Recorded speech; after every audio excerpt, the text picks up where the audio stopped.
Blackbeard was a cunning pirate who could read and write and conversed freely with merchants. This may indicate that he came from a wealthy English family, but little is known about his early life. He originated from the British shipping town of Bristol. He is thought to have been born around 1680, and Blackbeard's real name may have been Edward Thatch or Edward Teach, depending on the historical record.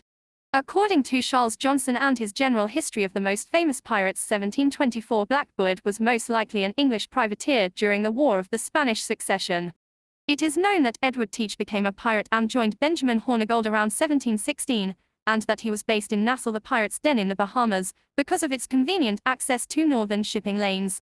The immense amount of hair on the face of Englishman Edward Teach was not the only reason he became known as Blackbeard. The fame spread because during assaults on enemy ships, Teach lit matches and wicks at the end of his hair. His face illuminated by the flames appeared as a demonic image that was forever etched in the memory of enemies. For this and other tactics, he was considered an expert in psychological terror. He spread terror across the seas in the early 18th century with his ship Queen Anne's Revenge equipped with 40 cannons. Despite the reputation of being bloodthirsty and tyrannical which he himself nurtured, he was a calculating leader who only used force when he deemed it necessary. No prisoner would be harmed, tortured, or murdered. He tried to befriend the authorities of the places he passed. He gave them gifts or orders for looted goods, involving them in a seductive scheme of corruption. For example, the governor of North Carolina, Charles Eden, offered him a ship when Teach was about to lose his sailing license. Eden again provided him with provisions and married him to a 16-year-old girl, his 14th wife.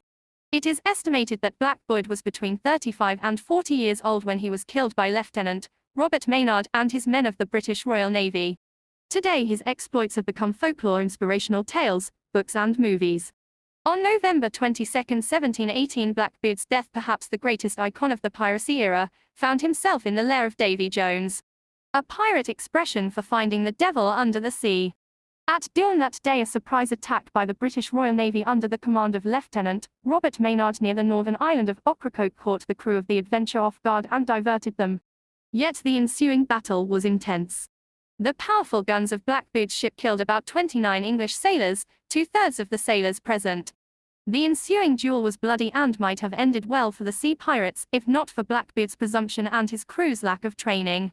The number of wounds on Blackbeard's body was an indication of his bravery, with 5 gunshot wounds and 20 sword wounds. After the battle, Blackbeard's body was thrown into the sea. His head, however, was placed on the bow of the Royal Navy ship to show everyone that one of the greatest pirates of the time was dead.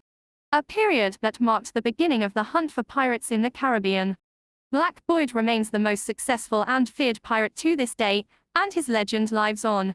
We hope you have enjoyed this life story, and remember to subscribe to not miss any future posts. Goodbye for now.